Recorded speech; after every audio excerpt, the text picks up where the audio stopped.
Hola i benvinguts de nou en un grammar video. Avui concretament parlarem de still, yet i already. Still s'utilitza a frases negatives. Still vol dir encara. She still hasn't arrived. Això vol dir encara no ha arribat, que seria el mateix que dir she hasn't arrived yet. Ella no ha arribat encara. És a dir, still i yet volen dir el mateix. El que passa és que s'utilitzen a diferents posicions de la frase. I called my sister last week and she still hasn't replied. Vaig trucar a la meva germana la setmana passada i encara no m'ha respost. Això seria el mateix que dir I called my sister last week and she hasn't replied yet. D'acord? Però la posició de still és davant del verb. Veurem ara més exemples. Si jo dic we haven't finished yet, és el mateix que we still haven't finished. Si dic I haven't seen Vici yet, és el mateix que dir I still haven't seen her. I si dic the movie hasn't started yet, és el mateix que dir it hasn't still started. En tots els casos estem fent servir still per indicar que encara no ha passat quelcom. Still davant del verb i yet al final de la frase. Yet s'utilitza més per preguntes i per negatives. Per exemple, has she arrived yet? O she hasn't arrived yet. Quan fem preguntes amb yet, aquest yet vol dir ja. Ja ha arribat ella? En canvi, en les negatives, she hasn't arrived yet voldrà dir encara no ha arribat.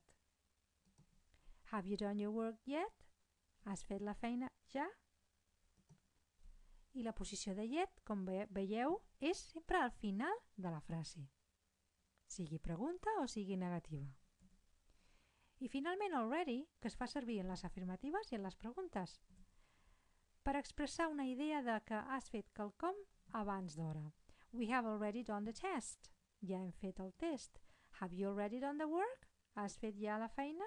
Fixeu-vos, already vol dir ja, igual que yet. El que passa és que expresses una idea de preguntar si ja has fet alguna cosa.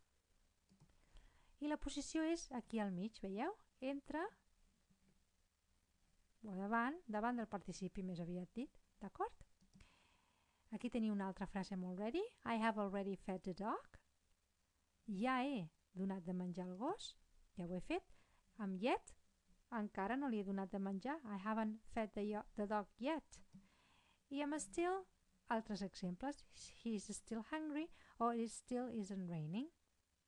És a dir, aquestes tres partícules, already, yet i still, es fan servir molt amb el present perfect, però també es poden fer servir amb altres temps verbals. I amb aquest exercici sabríeu dir si a l'espai va yet, still o already? Podeu fer pausa en el vídeo i fer l'exercici i després corregir-vos perquè jo ara segueixo explicant la correcció. La primera, I did some homework, but I still have more to do. He fet feina, però encara tinc més per fer. She doesn't have any money. She already spent it all. No en té de diners perquè ja se'ls ha gastat. I I usually feed a dog, but I haven't fed him yet. Aquesta és fàcil, oi? Perquè va a final de frase. I I fed a dog 30 minutes ago. I already fed a dog. Com sempre, jo us recomano que feu els exercicis que acompanyen el vídeo per entendre una miqueta més i escoltar la solució amb àudio en el document en PDF que l'acompanya. Apa, fins aviat, adeu!